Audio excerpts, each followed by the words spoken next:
Le triathlon de Nice attire chaque année de plus en plus de fidèles, d'amateurs au grand cœur. Le 14 juin 92, plus de 1000 triathlètes sont présents sur la promenade des Anglais pour une course qui n'a pourtant rien d'un parcours de santé. Au programme natation, cyclisme et course à pied, l'objectif des 3/4 des participants étant tout simplement de franchir à n'importe quelle heure du jour ou de la nuit la ligne d'arrivée. Au petit matin, sur la ligne de départ, les sportifs inconnus venus pour se faire plaisir, ou plutôt pour se faire mal, c'est le paradoxe de cette discipline, côtoient quelques instants les plus grands champions.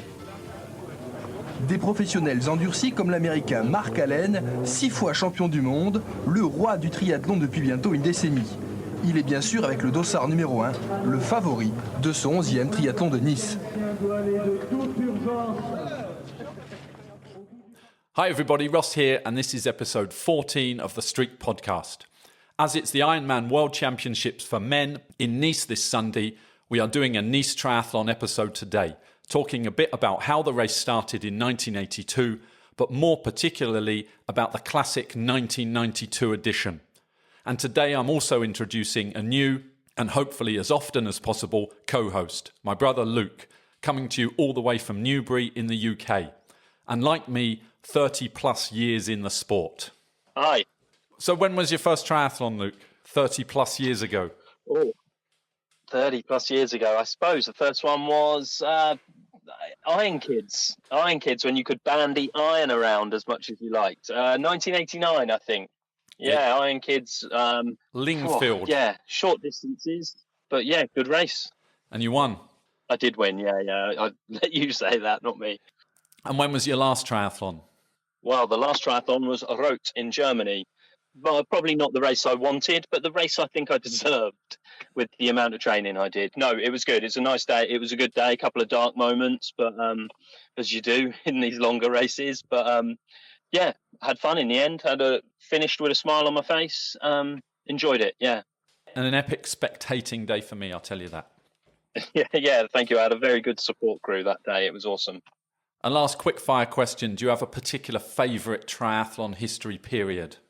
Yeah, it's probably the 88 to the 4 years sort of between about when I started doing it just before 88 till sort of 92, I think is for me is the sweet spot for kit, like race kit and equipment.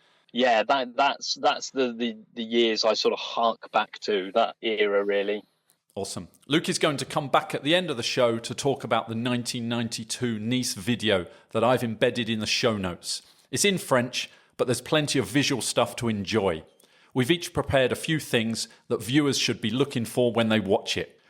The clip that played at the top of the show was from the TF1 coverage of the 1992 Nice Triathlon. And this episode is going to be the first of hopefully a 3-part series that will look at the summer of 1992. 1992 was the first year that I raced in France on a family holiday. And from buying Triathlete magazines in French, which I couldn't read at the time, I started to get interested in the triathlon scene over there. The idea for this series comes from a video recently posted by Ben Bright. It's a must-watch for anybody interested in triathlon history. Maybe pause this podcast and watch it now. Link in the show notes. Following Bright's career in France from 1992 onwards was one of the inspirations for me to figure out how to move to France and find a French triathlon club to race for. I spoke about my French ambitions in TSP10. So we're going to look at Nice, which took place on the 14th of June, Grenoble from the 28th of June, and Ironbridge, which was organised on the 18th of July. Ben Bright did all three. So the logical conclusion to the series would be to try and contact him to ask if he would agree to come on the podcast to take us through those 5 crazy weeks in 1992. In Nice, Bright led the race with Yves Cordier for half of the bike leg, before exploding spectacularly on the run. Grenoble was the first time a triathlon had climbed Alpe d'Huez, and Ironbridge was incredible. I was there, as 17-year-old Bright cycled away from Britain's best. The 1992 edition of Nice was a classic, definitely in my top 5 editions of the race. My others are 1985, 1990, 1993 and 1995. I've already blogged about 1995 and 1993, links in the show notes. So today, let's look a bit more at the event's 1982 origins. There are lots of stories out there, but the one I really like is from Mark Allen's blog post, The Epic History of Triathlon in Nice. Again, link in the show notes. Quote, "The idea was conceived by the International Management Group. IMG hopped on the wave of triathlon's stardom status and brought that sparkle to Europe. They wanted to stage a world-class triathlon on the Mediterranean. The race would also be aired on television in the US, on CBS, which was a direct competitor of ABC, where Ironman had its home at the time. So it appeared that they also wanted to be a direct competitor of Ironman. The location of the inaugural Nice Triathlon was going to be the famed Principality of Monaco. Unfortunately, just 2 months before it was to take place, Princess Grace of Monaco died in a horrific car crash. Monaco in mourning put a moratorium on holding any kind of celebratory sporting events, like the triathlon, for 1 year. IMG needed to immediately find a new home for its race. As only history can now see as a fortuitous twist of tragic events, the race was shifted a short distance west along the Mediterranean Sea to Nice. The swim would be in the iconic blue waters at the base of Nice. The cycling leg would scale the Maritime Alps through tiny villages where it seemed time stood still. And then the run would start and finish on the Promenade des Anglais, a street as famous as any boulevard in the world. The distances that very first year were awkwardly in favour of the runners. The swim was 1,500 metres, the cycling leg was 100 kilometres, but then the run would be a full marathon. The athletes knew it was run heavy, but didn't complain a whole lot, because we were going to be racing a world-class triathlon in Europe, in Nice, on the Côte d'Azur. Why was that mix of distances selected? Perhaps the organisers felt anything less than a marathon for the final leg wouldn't be gruelling enough to match Ironman's distances and challenges. Safe to say, if that was their intention, they succeeded." End quote. Amongst the 55 athletes that competed in 1982 were 20 British triathletes. In fact, Danny Nightingale was the first European finisher in 9th place. He'd won modern pentathlon team gold at the 1976 Olympics in Montreal. And Mick Flaherty was first out of the swim. Mick would go on to lead swims on the UK triathlon scene throughout the 1980s. The British Nice party was led by Mike Ellis, also a former modern pentathlete and RAF PE instructor. To help athletes train for the race, Mike organised a triathlon in Reading in September of 1982. After Nice, the British competitors were very excited about the future of the sport. This included Dagenham newsagent Alec Hunter, who, with Mike Ellis, founded the British Triathlon Association on the 11th of December 1982 at a meeting held at the Mall Health Club in Reading, which was the gym that Mike owned. In 1983, the swim and bike were increased to 3 kilometres and 120 kilometres, but the run was reduced to 32 kilometres at the request of the American pros, who wanted semi-fresh legs for the upcoming Ironman in Hawaii. There was a fairly big change in 1988 as the swim was lengthened to 4 kilometres, and that is how it was in 1992, 4 kilometres, 120 kilometres and 32 kilometres. So now let's look closer at the course that was used in 1992. In the show notes, I've linked to a 1987 map from Triathlete. In 1992, the swim course was on a big clockwise loop, and the water was 19 degrees centigrade.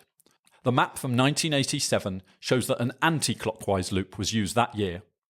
Once on the bike, you have 15 flat kilometres along the coast to Saint-Laurent-du-Var, then inland a few kilometres before heading through a kind of industrial estate to start climbing on the M2209 road. You pass through Gatière and then Carros, where you join the M1 towards Le Broc. At Le Broc, you've done 30 kilometres and climbed 450 metres, which is something like an average gradient of 3 to 5%. From Le Broc, it's rolling terrain before the big descent into Roc Esteron, where you cross the bridge over the river Esteron. You are at an altitude of 350 metres and at about the halfway point of your ride. The next famous part of the course is Gillette, which is the cobbled, perched village that you see on the helicopter shots. Roc Esteron to Gillette is about 20 kilometres. 12 of those are rolling and around 8 are climbing, again at 3 to 5%. In Gillette, you are back up at 450 metres above sea level. From Gillette, the descent to the valley floor is about 10 kilometres long and brings you down to about 100 metres above sea level. All you then have left is the flat/slightly descending 30 kilometres next to the Var River and back to the coast. Once you've hit the coast, you repeat the first 10 kilometres back to Roule Plage in central Nice. Finally, the run course is completely flat and mainly unshaded. 16 kilometres out, around some cones at La Plage de la Sieste and back. To finish, you have to go up a little green carpeted ramp, which also serves as the entrance and exit to the transition area. Now, to get a real feel for how the Nice race unfolded on the 14th of June 1992, let's dive into the magazines. I have race reports from the UK's 220 and Triathlete France. The report in French was written by Max Malheurant, who went on to start TED magazine. I spoke a bit about it in TSP5.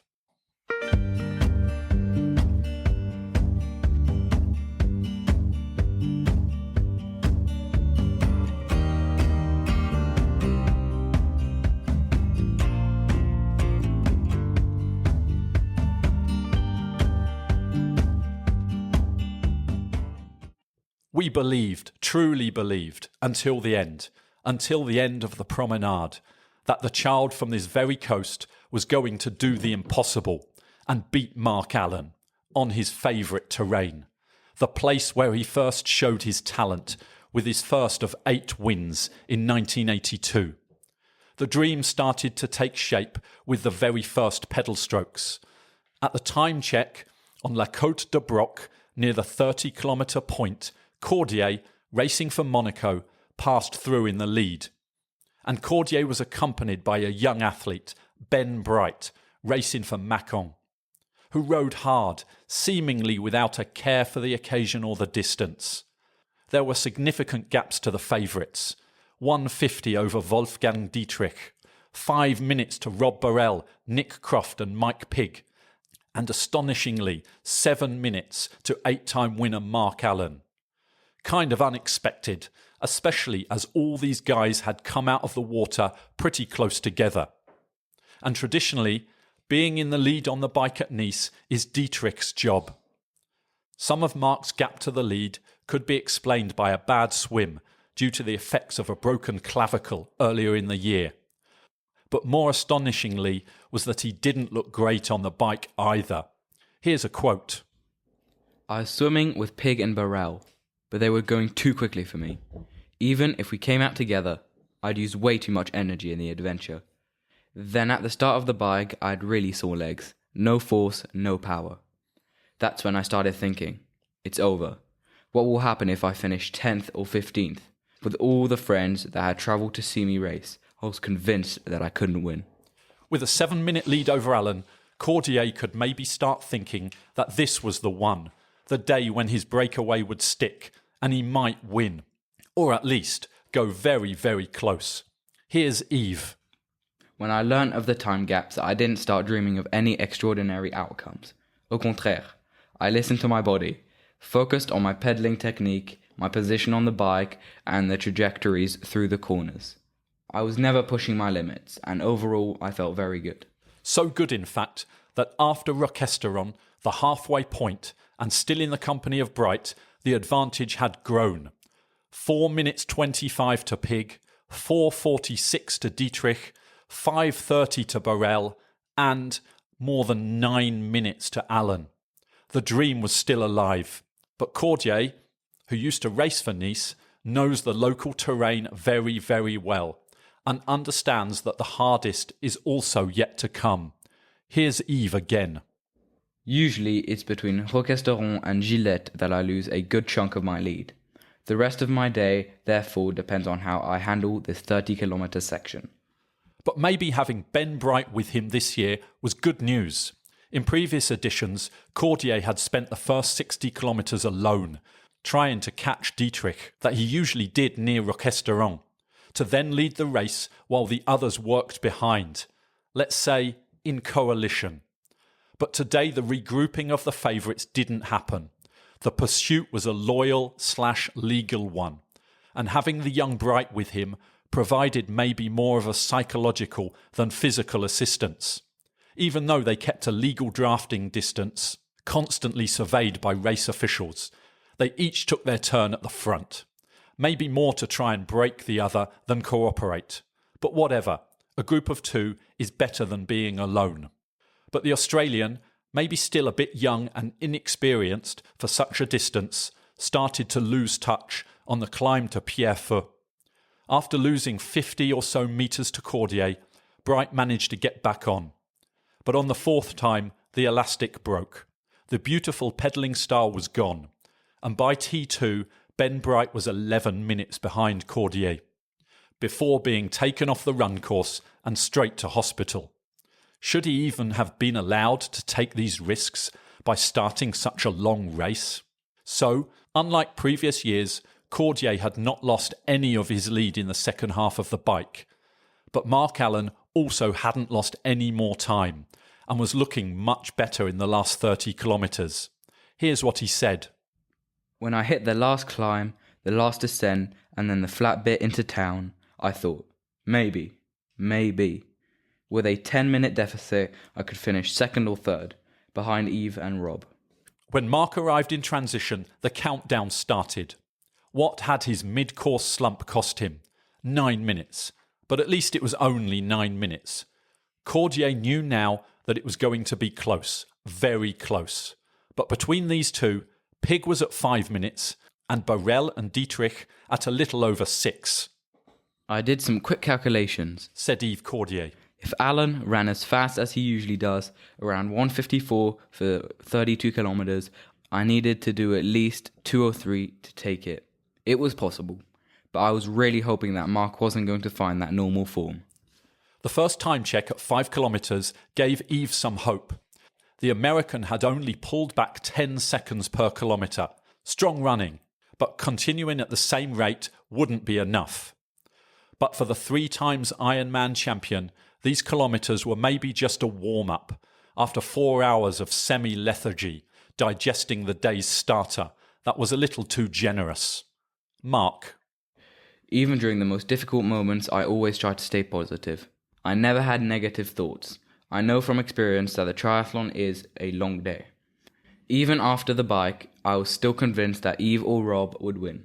But after a few kilometres of running, I felt that my legs were getting better and better, and I started to think that I could win again. But that would depend on how Rob and Yves performed in the last few kilometres. Around the time that you'd usually take a sieste, the runners reached the turnaround point. Yves wasn't wearing the habitual mask of a man who'd seen his lead disappear. He said, I was holding back in the first half to give it everything from 16 kilometres to the finish. Because at halfway the situation was a favourable one for our leader.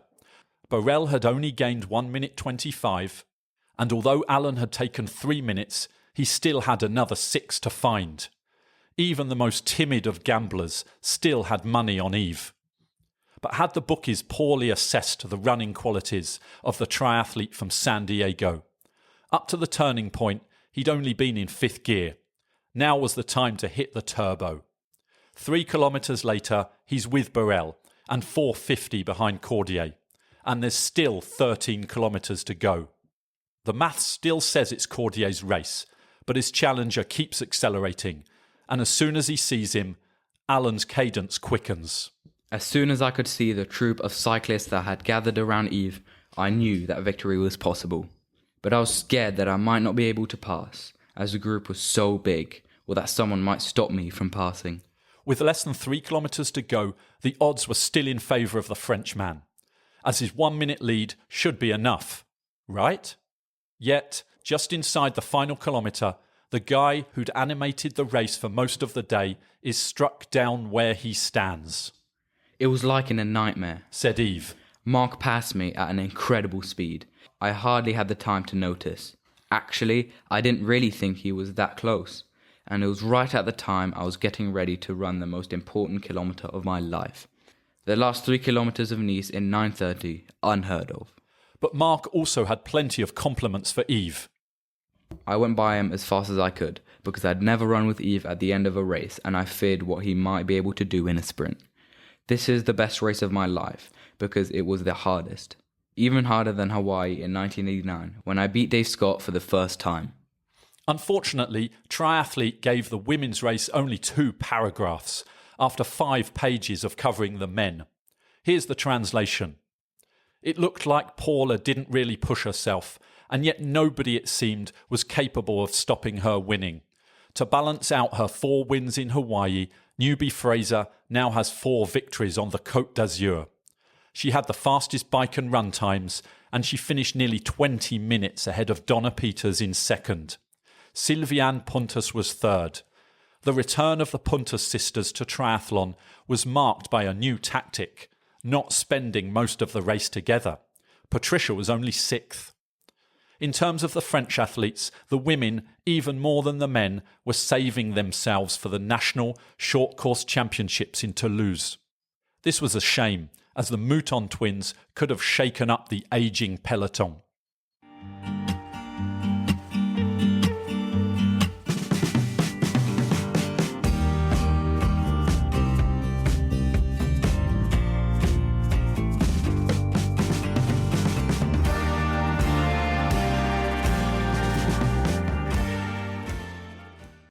Now let's look at what was in 220. The race report was written by their foreign correspondent and Eurosport commentator Ian Sweet. The opening was great. Here it is. Have you ever been so sure of yourself that the outcome of whatever you are doing or watching is a foregone conclusion? I was at this year's Nice Triathlon, the 11th running of this premier sporting event. I had already written the article and was mentally filing the copy to my editor. The Sun Prince from Nice, Yves Cordier, wins on home soil and blows away 8-time champion Mark Allen. ... We also got some facts. There were 1,300 athletes on the start line, and the race started at 8 a.m. Mark Allen had spent a month out of the pool after his broken collarbone, and also got stuck in the big ring on the bike. Sweet also said that everybody knew it was only a matter of time before Bright would crack, and Ben commented later that the climbs were great, but the stressful descents meant he never recovered. In his video, he mentions he was often braking late as he didn't know the corners and nearly went off the road several times. The 220 article also highlighted Robin Brew's 14th place, the best British male result for a few years. Ian Sweet outlined that this time Brew did much better on the descents, referring to 1987, Brew's first serious season in triathlon, when he punctured and crashed hard on the descent into Roquestaurant. There were a total of 49 British athletes on the start line in 1992. Back then, with only one Kona qualifying race in Europe, Ironman Europe in Roth, Nice was the big international event that British athletes aimed for and measured themselves over. The British entrants included one of my age group heroes of the time, Harry Webb, who was third over 40. Welsh athlete Bill Pegler had actually won that title in 1987. Webb used to make his own bike frames and advertised his wheel building services in the back of 220. I've put a scan of one in the show notes. It was again noted that Paula Newby-Fraser won her 4th and final Nice title pretty easily.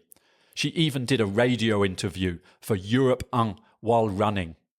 For some extra reading, Mark Allen has a blog post on his website titled The Ultimate Pass, Nice 1992. It's worth reading for his perspective, written nearly 20 years after the race. Link in the show notes. let's wrap up a little bit before I get Luke back in to talk about the TV coverage. So 1992 was Mark Allen's 9th win in Nice. He didn't race there in 1987 and 1988, preferring to focus all his energy on Hawaii in an attempt to finally win. Spoiler alert, he didn't. Cordier's second was France's highest ever male placing. Isabelle Mouton had also finished second in 1991. France's first podium finish was by Hervé Niquet, who finished third in 1987. Note that Yves Cordier raced a middle distance event in Arcachon 2 weeks before Nice. We'll definitely be talking more about the volume of racing that French athletes were doing back then when we get more into stuff about Avignon. So what happened in Toulouse at those French short course championships the week after Nice that the Mouton sisters were saving themselves for? It was only France's second one-day championship race. From 1985 to 1990, French championships had been decided after a season-long points chase. Well, Isabelle Mouton won, Anne-Marie Rouchon was second, and Béatrice Mouton was third. Philippe Métion, who would go on to finish fourth at Nice in 1995, won the men's race. Anne-Marie Rouchon was also a long-distance athlete, with probably her best performance being her win at the 1993 European Long Distance Championships in Embrun. Link in the show notes to a race report from TED magazine. Finally, Yves Cordier is now the race director of Ironman France in Nice and this weekend's World Championships. The race was relinquished by IMG in 1994 and was then managed by the French Triathlon Federation until 2003. In 2004, the race was taken over by Ironman and Yves Cordier's local team, and the distances changed to 3.8 kilometres, 180 kilometres and 42 kilometres.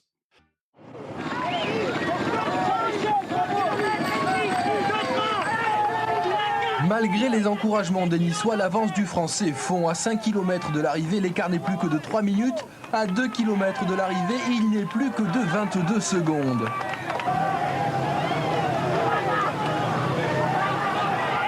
C'est en fait dans le dernier kilomètre que Mark Allen, très puissant sur la fin du parcours, laisse sur place Yves Cordier. L'Américain franchit la ligne d'arrivée en 5h59 minutes et 43 secondes. Il remporte ainsi sa 9e victoire à Nice en 9 participations. Chapeau.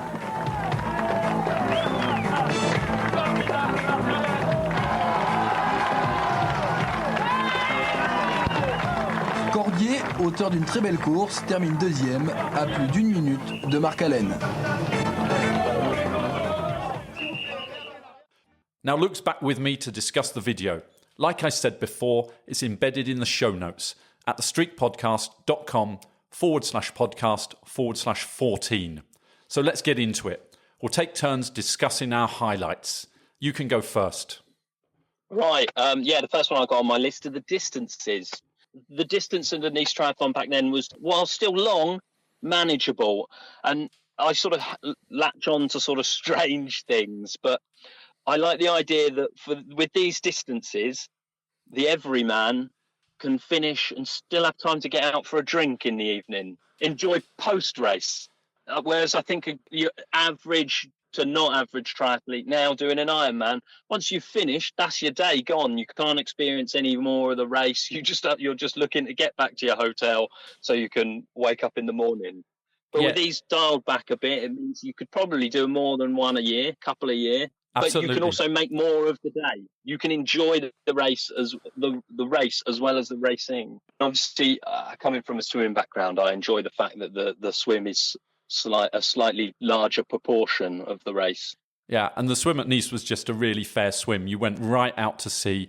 The couple of times I did it, it was never rough seas, but it was a sea swim. It's harder to sight, it's harder to sit in a pack, and it was a really honest, individual almost swim. My first one, 6:20 in the video, Ben Bright comes out of the water and he goes under a shower and up some stairs. And on the stairs you see a sign that says 1 to 300 turn in left. suggesting that athletes with numbers over 300 had to turn right. And what we're learning here is that the Nice transition area was notoriously unfair. It wasn't like a modern day straight through transition area because the exit was on the left. So if you had a number under 300, you were immediately heading left, and on your way out, you get your bike and you were heading out.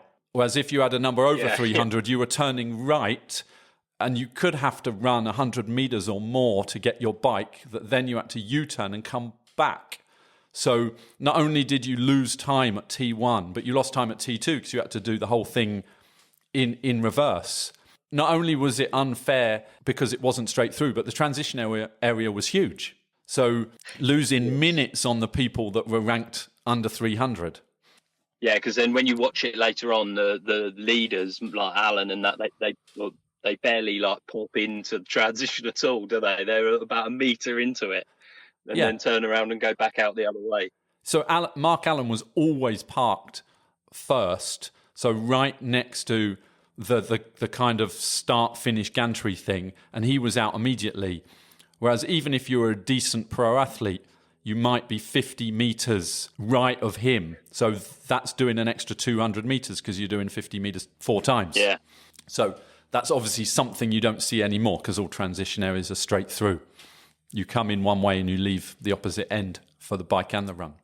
Yeah, my second is the start. I'm going to go back a bit here, is to the start. And just, there's mass starts and there's mass start at Nice. And I've never done Nice. I know you've done it a couple of times, but having local knowledge as well, the sheer amount of people coming off that beach, running, it's a running start as well. It's a weird one because it's a running start, but not on a gradual beach. You take a few steps and you come to a dead standstill because you're in deep water immediately. Yeah.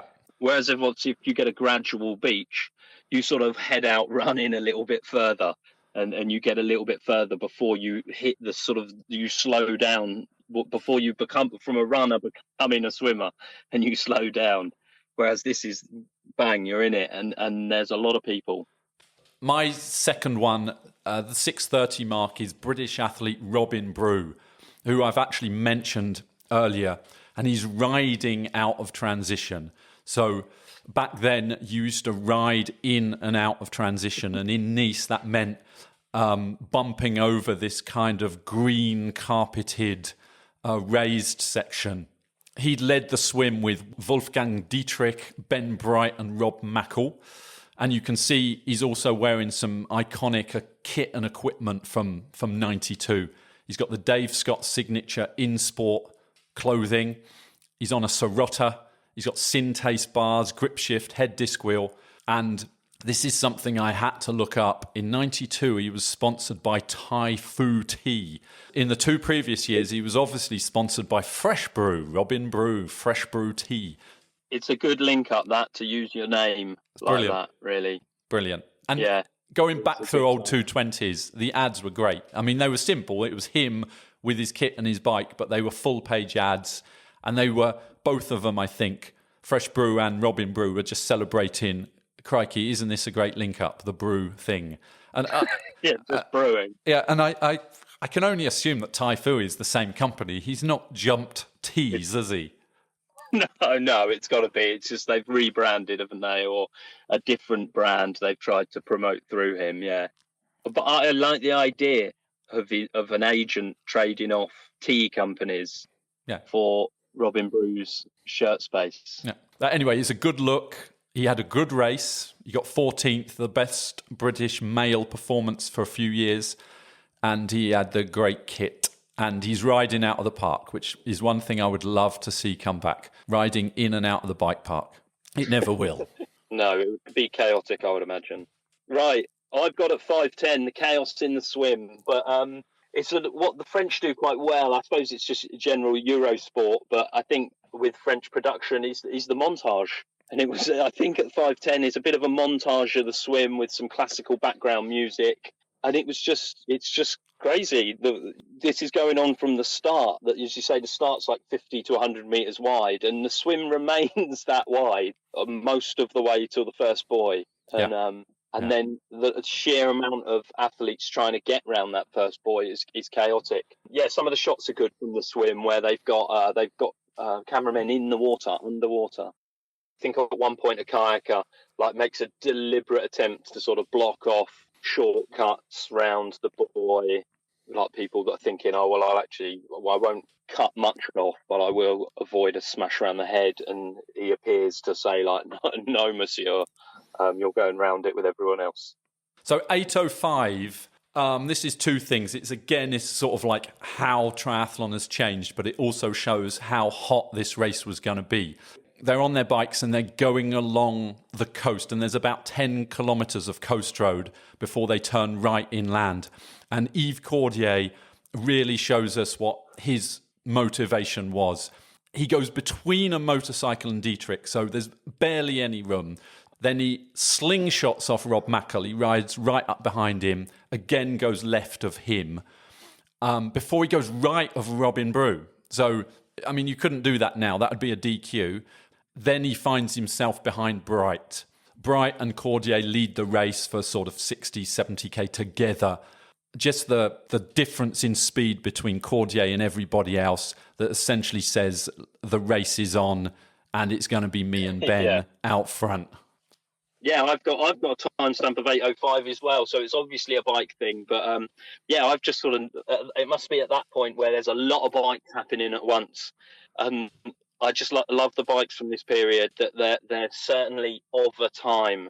They're all 650 wheels, the smaller wheel size, and there are a lot of drop bars with clip-ons attached. With a steep seat angle, this is the beginning of specific tri-bikes and what they thought tri-bikes were going to do. Right. But they've also reverted back to a regular road drop bar with a clip-on instead of your one-pipe aero bar like we so much love. Yeah, sort of 91 was the end of your one-piece, sort of your Scott DH and your Profile Aero ones. I think so. Yeah. Definitely a great look. I still do drops and clip-ons. This one is, if you're watching the video, from 12:10 until about the 14-minute mark. And it's just clips of Ben Bright giving it everything on the first big descent. And then there's an epic kind of slow motion part that starts with Mike Pigg's white J-disc. And you get a glimpse of Mike Pigg's bike, which was a favourite of ours at the time.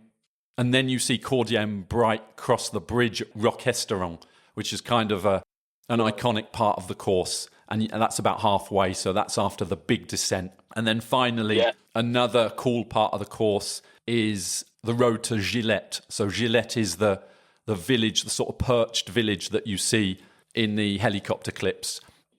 Well, mine follows on, really. It's the same thing, basically what you've mentioned in more detail, just at the course and how they cover it is amazing.